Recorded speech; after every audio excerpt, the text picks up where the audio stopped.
Manuel Riera, presidente del Colegio de Abogados. Muy buenas tardes. ¿Qué tal, Guillermo? Buenas tardes. Bien. Manuel, estuve siguiendo algunas cuestiones del Colegio de Abogados respecto de este intento de CEPRELAT de regular ciertas actividades profesionales de abogados y que a criterio de muchos de nosotros podría interferir con el derecho a la defensa o el secreto profesional. ¿A qué conclusiones llegó el Colegio de Abogados respecto de estos intentos de regulación por parte de CEPRELAT? A la misma, Guillermo. Es un atentado directo al secreto profesional y va a terminar permeando de tal manera que se va a acabar directamente el derecho a la defensa. O sea, va a atentar esto contra la libertad del abogado y su independencia en la aplicación de una estrategia de la defensa de la gente. Entonces, aceptarlo sería convertir el último bastión de la defensa de una persona en el primer de la corte. Y no se puede aceptar. ¿Qué tipo de regulaciones recordás que pongan en peligro esa relación abogado-cliente? Constitucionalmente para abajo tenés todas las normas que tienen que ver con el debido proceso, por un lado, todas las normas que No, tienen que ver con perdón la que te intimidad de interrumpa, una doctor. persona. No, al revés, Señor, las que atentan contra estas normas, lo que pretende ese prelat me refería. Perdón si no me expresé bien. no te preocupes. Es un reglamento tal cual. Ujú, Proviene de la Secretaría, no es un decreto, no es una resolución, no es una cosa que tenga que ver en el marco de una actividad, un poder, es ujú, puramente de la Secretaría. Y ujú, esta reglamentación lo que quiere hacer es transformar el abogado en un delator, en un agente del Estado y en un banco. ujú. Porque nos piden que hagamos nosotros el trabajo de investigar, de reportar, de analizar, de monitorear, de señalar, de sospechar y en su caso de informar con la creación de una estructura para que eso ocurra, que nos obligaría a los abogados a tener, a modo de ejemplo, las cosas más graves. Un oficial de cumplimiento es una persona que yo debo controlar, que tiene que ser superior jerárquica en mi oficina. Esa persona tiene que construir conmigo un manual que establece un procedimiento que me aplica a mí. Esa persona es una persona en mi oficina que funciona como enlace de ese prelat. Aunque yo no haga, hace él. Un Si yo oficial no de hago, me cumplimiento sanciona él. sería. Asimismo, un oficial de cumplimiento. Esta persona con el manual me exige a mí que haga el reporte, que sospeche en las relaciones que tengo con las personas o en las empresas, inclusive antes. Y eso me obliga a mí, así como hacen los bancos, a averiguar de dónde es el origen de las transacciones, de dónde vienen los fondos, quiénes son las personas, los directivos, ustedes, esto, lo otro, durante la transacción e inclusive después. Y si yo sospecho antes, me obliga a no tener la relación de defensa. Entonces, me ponen a mí en una situación de ser una persona que le tengo que decir a la gente, mire, yo no puedo trabajar con usted, porque si usted me pide esto, le tengo que reportar. O le tengo que decir a una persona, bueno, mejor no me cuente más, porque antes de defenderle le tengo que denunciar. Entonces, una reglamentación de unas 18 páginas que Ujú. establece un montón de obligaciones, que llega hasta el absurdo de, por ejemplo, inmovilizar fondos y cosas por el estilo, que directamente no se pueden aceptar. ¿Verdad? Esto está hoy en discusión con CEPELA. O sea, si viene una persona y me dice, doctor, a mí me acusan de que yo robé una plata cuando administré qué sé yo, un club de fútbol, ¿verdad? Pero no hay pruebas, me defendés y yo me siento a hablar con él y me parece sospechoso. Mi trabajo como Tenés que abogado reportar. normalmente es decir, bueno, vamos a hacer la defensa legal y vamos a ver qué penales tira la fiscalía, hablando mal y rápido. Y yo como abogado defensor voy a tratar de demostrar que las pruebas son circunstanciales. Eso hoy ya no podría Así más mismo. hacer. O sea, ya no hay más derecho a la defensa. Así mismo. Yo tengo que Esto decir, yo tendría que planteó, denunciarle a él ante ese prelat. claro, y de hecho, si una persona es eventualmente investigada o imputada o acusada y si Dios no quiere condenada por lavado de activos, posiblemente tus honorarios sean pagados con dinero del lavado. Claro. Entonces vos vas a tener que preguntar de dónde vienen los honorarios. ¿Entendés? O sea, es un absurdo Pero eso es así en que no algún otro país. tiene. Esto ocurrió, que es lo que le dijimos a los asesores de CEPRELAT, inclusive en los Estados Unidos, de donde supuestamente viene la recomendación, cuando la recomendación no es de Estados Unidos, es de casi que un gajo que se desprende de la ONU, ¿verdad? Sí. Manejado por otros países hoy, no por Estados Unidos, no solamente. Ujú. Entonces, esto en Estados Unidos ocurrió de tal manera que puso un conflicto de interés en los abogados, y los abogados terminaron diciendo no puedo más defender, porque soy responsable ulteriormente, Claro. y terminaron colapsando la defensa pública, porque 300 millones de norteamericanos dijeron, bueno, me defiende entonces, y terminaron colapsando la defensa pública y se retiró la cuestión, porque los jueces encontraron que esto suponía un desmedro del debido proceso. Claro, y el derecho a la defensa. Y se agarró la enmienda constitucional y dijo, bueno, miren, este es un concepto que siempre incluye una defensa efectiva, y un abogado no puede defender efectivamente a una persona si es que está teniendo miedo de que sea responsable o eventualmente investigado. O sea, este es un sistema que ya se probó con buena fe, supongamos, en otros países, fracasó y se retiró, y ahora lo queremos imponer acá como alguna novedad. Así mismo, esto viene con una presión externa en este marco de la presión que tiene el país de no caer en la lista gris. Sí. Y nosotros le dijimos esto a CEPRELAT, el no caer en la lista gris no es que no queramos o queremos los abogados o los notarios o los contadores. Lo que no se puede es ser un país serio aceptando cualquier recomendación, que es un eufemismo para hablar de obligación. Claro, sí. a cualquier costo, ¿verdad? Entonces, si nosotros estamos hoy en el borde o en el precipicio de la lista gris, no es porque los abogados no aceptemos el reglamento. Claro, ahora es culpa de los abogados. Claro. O sea, la fiscalía no tiene nada que ver. Claro, es porque la Contraloría cajoneó 30 años de declaraciones juradas. Claro, sí. Es porque la fiscalía nos puso un solo imputado en la cárcel por este tipo de delitos. Claro. Es porque el Poder Judicial juzgó una persona con este tipo de delitos. Tienen credibilidad cero, pero es culpa nuestra. Sí. Totalmente. Hay que leer el mensaje de esta representante de los asuntos políticos de Estado que trajo a los Estados Unidos, la señora Victoria, donde decía, aquí tienen las vacunas, 1 millón de dosis para usted, y acuérdense que su poder del Estado no funciona. Sí. Claro. Entonces no es circunstancial. Pero vamos a entrar a la lista gris porque el Colegio de Abogados dice que esto podría afectar a la defensa. No porque... Va a ser una de las 40 recomendaciones que Gassi plantea no aceptadas, digamos. Entonces sería una lista cuyo check no existe. Claro. Y esto es lo que nosotros le decíamos a la gente de CEPRELAT, ¿verdad? El checkmio es la persecución de un determinado objetivo. ¿Por qué me tenés que traer una norma inconstitucional? Que salgan al Contralor actual a decir, claro, yo voy a denunciar, que salga la fiscal general a decir, yo voy a investigar, y que salga el presidente del Poder Judicial a decir, yo voy a juzgar. Claro, o que la SED analice las declaraciones de impuestos con tus ingresos y que te denuncie como hacen en Estados Unidos. Totalmente. Y de hecho esto me pasó Nora Ruotti, que es cierto, ¿verdad? La ley que trata de implementar hoy lo que se llaman los estándares de transparencia fiscal. Y esa es una ley que hace la salvedad justamente en la abogacía y en todas las profesiones en el marco del secreto profesional. Pero si yo me equivoco, Guillermo, tengo el Código Penal, me sanciona a mí por develar. Claro. Sería una locura. O sea, si el Código Procesal Civil, por ejemplo, tiene en absolución de posición, en los informes, en los peritos, en los testigos, todos tenemos derecho a callarnos. En lo penal ni qué decir. Además, en lo penal es un delito. Igual. Es un delito la violación del secreto profesional. Así mismo. Y están metiéndonos por la ventana un reglamento que plantea este tipo de cosas porque presiona a alguien afuera, un burócrata de afuera, sin discusión. Y los burócratas de acá aceptan. También sin discusión. Caernos la lista gris. Y claro, no tiene sentido. ¿Verdad? Además, otra cosa que me llama la atención, más allá de que esto se pueda pulir y mejorar un poco, esto mata al abogado independiente y van a quedar solamente unos 10, 12 o 15 estudios jurídicos grandes, porque un abogado, como yo tengo muchos amigos que tienen en San Pedro, en Piridehuí, en Cacupé, en Asunción mismo, un estudio jurídico, él solo o él con un gestor, ¿verdad? O entre dos amigos y atienden gente humilde y ganan sus honorarios, pucherean en el buen sentido del término, ¿verdad? Ese murió, ese no va a poder tener un oficial ¿cómo es que le llaman? Un oficial de cumplimiento y seguir las leyes de compliance y todo eso. Eso es imposible. O sea, esto va a concentrar en 10. Esto es como matar a todos los coreanos y dejar 4 supermercados, ¿verdad?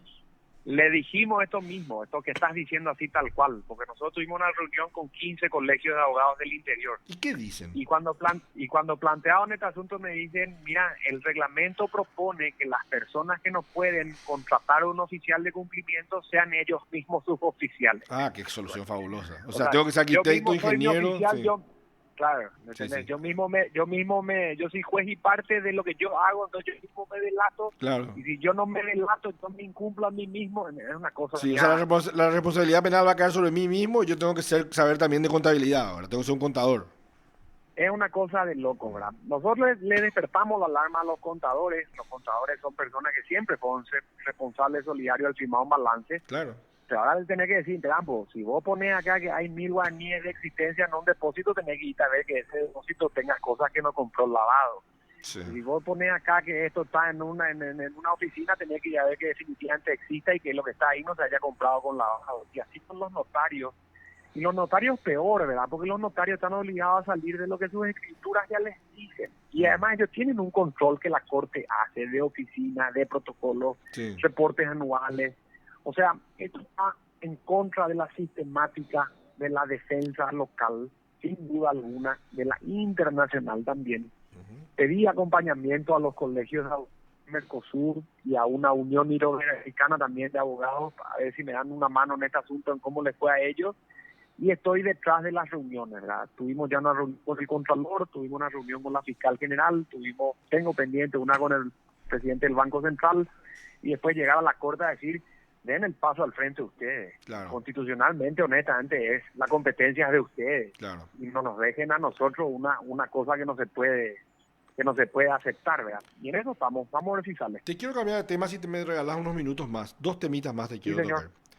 Por Me supuesto. llama mucho la atención y voy a buscar estadísticas, voy a ver si puedo conseguir estadísticas concretas, pero muy a ojo por lo que conocemos la profesión, que un porcentaje elevado, más de la mitad de las acciones de inconstitucionalidad que presentan los abogados, son rechazadas in limine por la Corte porque no sabemos expresar cuál es la garantía constitucional violada.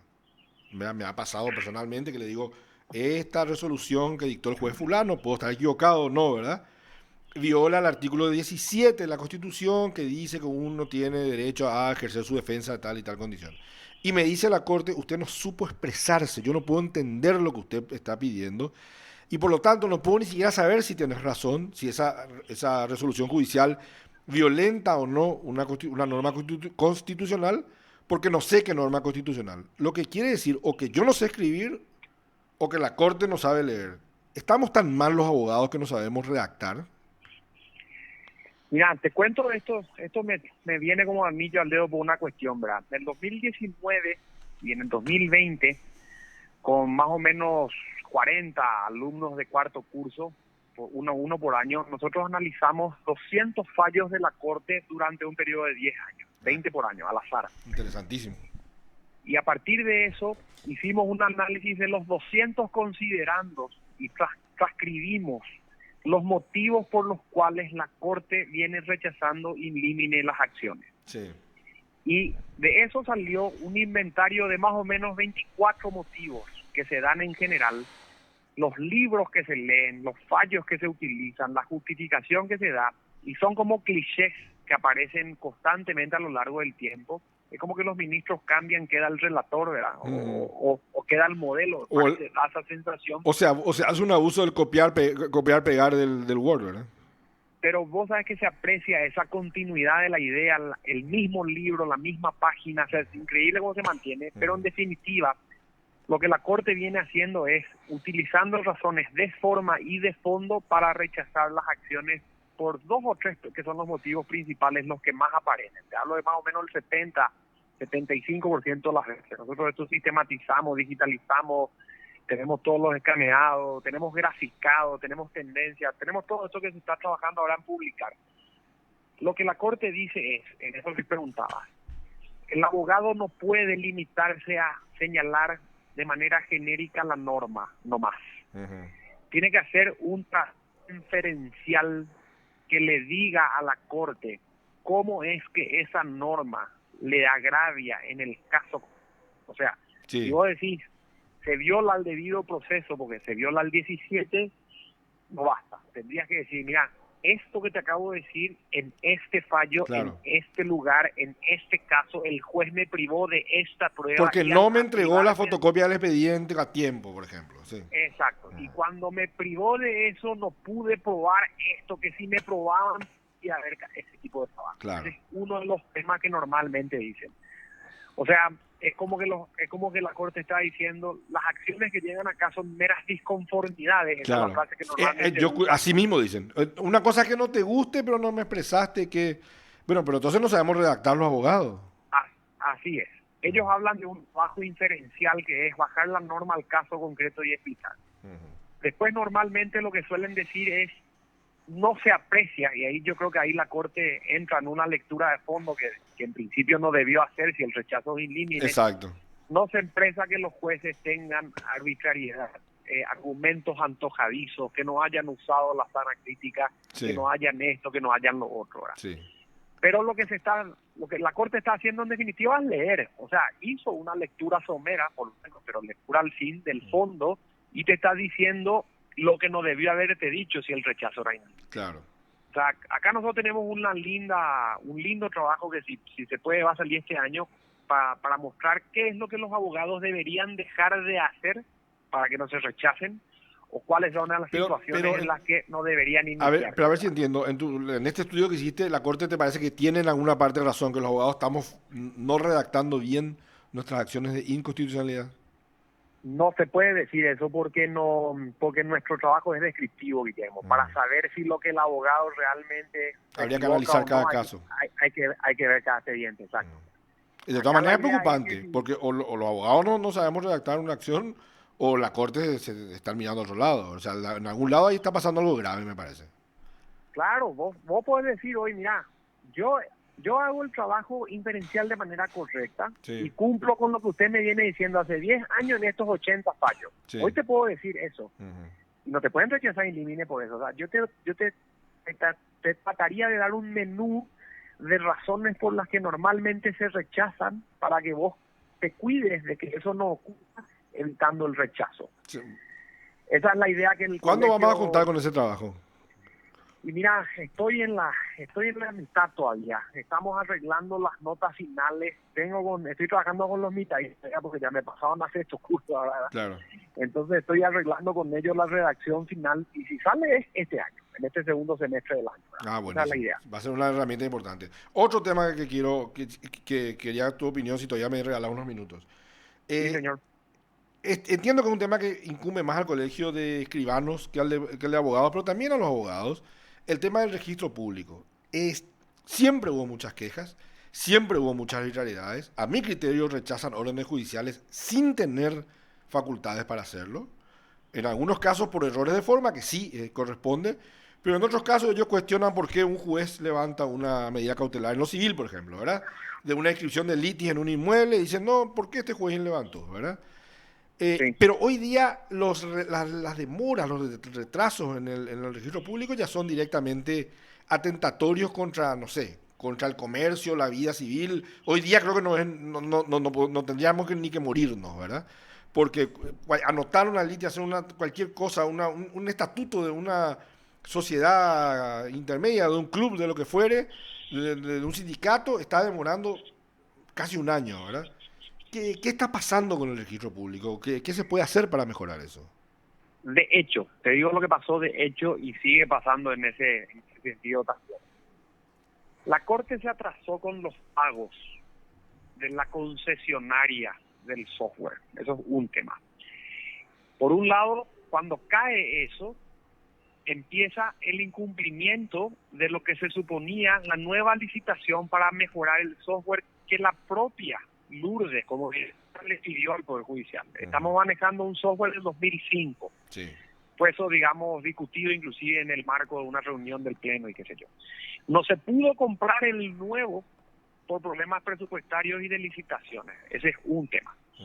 Cae también el pago de la concesionaria, es la que hace el escáner de todas las actuaciones que se van vía informática en la comunicación Poder Judicial Registro, medidas cautelares, pedida copia de título, informaciones de comisiones de dominio, anotación de litis, embargo, todo ese tipo de comunicación interna que antes hacíamos nosotros por papel, todo eso cae. Destrozado el software, no tenía capacidad de mover información, entendido esto no es ancho de banda la palabra, es en datos, capacidad de almacenamiento. No podía mover datos suficientes, era pesada la comunicación. Pusieron un tipo en una moto que movía la información en discos duros externos enormes, para dar abasto. Hablamos nosotros con Lourdes, le dije, Lourdes, meté la gente de MITIC. La gente de MITIC está de balde ahora. Esa gente que trabaja en información es del Estado. Entonces el Estado, hablando con el Estado, arreglando problemas del Estado, no necesita licitar. Directamente decirle, préstame el software o poneme las cosas que necesito mientras la Corte arregla el problema de la licitación. Y después finalmente está el tema de que el software, ande o no ande, bien o mal, no optimizó el proceso, Guillermo. O sea, se digitalizó lo que se hacía antes a mano. Hoy nosotros seguimos teniendo un traslado informático de papeles a la misma velocidad con los mismos vicios del pasado. A lo que se suma el desinterés. Porque antes vos te ibas a decir, quiero anotar esto o quiero levantar esto, y me dan una contraseña de mí, y yo con ese número estaba a las 7 de la mañana al día siguiente formando fila para tener una respuesta. Hoy eso está puesto en un funcionario público cuyo trabajo ni le beneficia ni le perjudica. Entonces, es otro ritmo. Ese número no tengo ya yo, abogado o gestor. Tiene el funcionario del otro lado del expediente electrónico que yo no veo. Entonces, el urgir no puedo hacer porque el número no lo tengo o el trabajo no lo tengo. Y eso otra vez en el marco de una pandemia, en un régimen de cuadrillas, multiplicar no sé, exponencialmente, que a su vez viene acompañado de un problema económico brutal. Doctor, Fogapi, fideicomiso, esto, lo otro. Y bueno, entiendo lo que me estás diciendo y demuestra una poca capacidad de gestión de la Corte por lo que estoy entendiendo, ¿verdad? Pero más allá hay problemas de gestión. Más allá de estos problemas del software y del sistema del numerito que te dan y que vos no podés darle un seguimiento real, hay algunas cosas que me llaman la atención. Ellos continúan con un régimen de cuadrilla y están todos vacunados, porque son personal esencial, creo que eso es indiscutible, ¿verdad? Eso me llama la atención. Ahí más que de gestión me llama una cuestión de voluntad política de que esto funcione. Pero hay cosas que van más allá del sistema que vos utilices, que con cualquier sistema no van a funcionar nunca. Por ejemplo, te voy a dar un ejemplo que a mí me tocó, ¿verdad? El juez del segundo turno de San Lorenzo recibe una demanda en lo civil y traba medidas cautelares sobre un inmueble. Ese juez es recusado, el juicio continúa, y como son tan lentos los juicios civiles, a los 6-7 años, el siguiente en orden de turno, el del cuarto turno, que le seguía al del tercero, porque se le recusó al del tercero, levanta la medida cautelar. Remite el oficio al registro público con todas las formalidades, y el registro público dice, no es el mismo juez que el que me trabó el embargo hace 7 años. Era el del segundo turno, era el del tercer turno y era el del cuarto turno. Y rechaza eso, burocratiza todo, vuelve, y el juez tiene que explicarle y contarle que el primero fue recusado, y como yo le sigo en orden de turno, es función del registro público, de la sección tal, de la jefa de sección, analizar eso, o tiene que confiar en la orden judicial que recibe. Primero no tiene que analizar nada, es lo que normalmente le decimos al registro. El trabajo del registro es anotar, es escribir, es registrar, no es discutir órdenes judiciales. Claro. Además, si va a discutir, tiene que tener una cuota de conocimiento conceptual, y la orden es judicial, no es del juez 2 o 3. Exacto. Puede venir un juez 20 también, y si dice que se tiene que levantar, tiene que levantar. Exacto. Entonces ahí hay un error conceptual por un lado. Pero eso no escuchan en el registro, doctor. No, es que está colapsado y además está burocratizado, que creo que es la palabra ideal. Este es un asunto que nosotros tuvimos, inclusive, me señalamos en una reunión a Lourdes, estuvo en ese momento el ministro Alberto Martínez, el presidente de la Corte, le dijimos, tenemos problemas porque la burocracia llegó a punto tal de que la gente en la sección está exigiendo que si Guillermo pidió la cosa, es Guillermo quien tiene que venir de vuelta y no es necesario. Claro, exacto. En esa época nosotros teníamos gente con edad vulnerable, gente que trabaja por poder, gente fuera del país, gente vacunada, gente internada. O sea, ¿por qué me exigís? Sí. Simplemente dame la respuesta y listo. La gestión de negocios ajenos está en el Código Civil, sí, pero esto, lo otro. Hay una cuota de burocracia que no se está levantando y eso por supuesto reposa naturalmente en la dirección, que es la que tiene que bajar. ¿Y hay voluntad política en la Corte para modificar eso? No sé, yo creo que esto va a cambiar ahora porque el principal problema era el silencio del Colegio de Escribanos.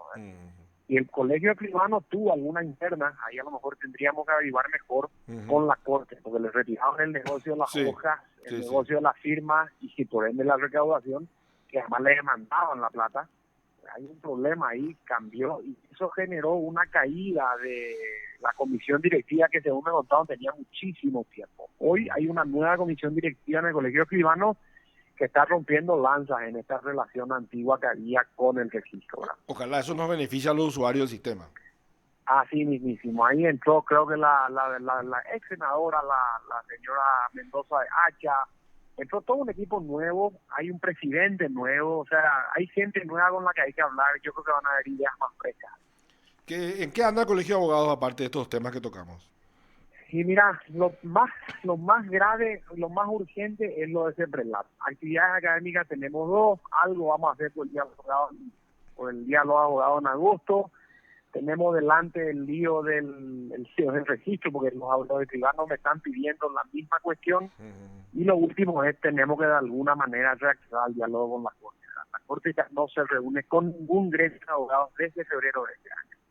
Ese es el principal problema. Y en la medida en que esto ocurre, cualquier cosa que nosotros decimos termina siendo un alejamiento cada vez mayor, sin querer, pero es lo que ocurre. Ahí vino con las credenciales, vino el problema de las tasas, vino el lío de que la copia autenticada, y todo eso es por falta de diálogo. Pero además, Completamente por falta de ese tema de diálogo. las credenciales y la copia autenticada, uno ya a veces se pregunta si hay contacto con la realidad del abogado, de la gestión del expediente, ¿verdad? O sea, imagínate que a mí, yo me bajo del auto y se me cae mi credencial y perdí, y ya no puedo ejercer la defensa, ¿verdad? Una cosa muy burocrática realmente, ¿verdad? Totalmente. Además no es que los abogados ya hemos entendido mal la idea o no de la cuestión de la copia autenticada. Ahí en lo penal, los jueces ya pusieron automáticamente, en la niñez ya pusieron automáticamente un papel afuera diciendo, ya no damos copia, vayan. Claro, pero después diciendo, ustedes no me han entendido mal. Sí. Y nosotros no entendimos mal, y no tiene sentido, ¿verdad? Todo el mundo entendió mal. Menos entonces, ellos. Menos ellos. Entonces, ese es un asunto que nosotros le escribimos por vía de reconsideración. Esa reconsideración, tenemos información, no se va a responder, no se va a reconsiderar, simplemente con esas aclaraciones que salieron de la Corte por redes sociales serán suficientes. Sí. Bueno, hay muchos temas más que quería hablar contigo. ¿Estás vacunado ya, doctor? Esta mañana me metí entre los docentes esenciales, estábamos los universitarios sin querer, y si no me salía eso, me iba a ir mañana que me agarraba. Sí, me toca a mí mañana. Pero tenés tu foto con sequera. No, entonces no cuenta. O sea, que me metí acá, estoy en Cordillera, vine acá a la municipalidad. No cuenta. No estás suficientemente protegido entonces contra el COVID. Doctor, un placer hablar contigo. Gracias por tu tiempo. Gracias, Guillermo, a vos por el llamado. Un abrazo. Hasta luego. Te informó PDS Radio TV Digital.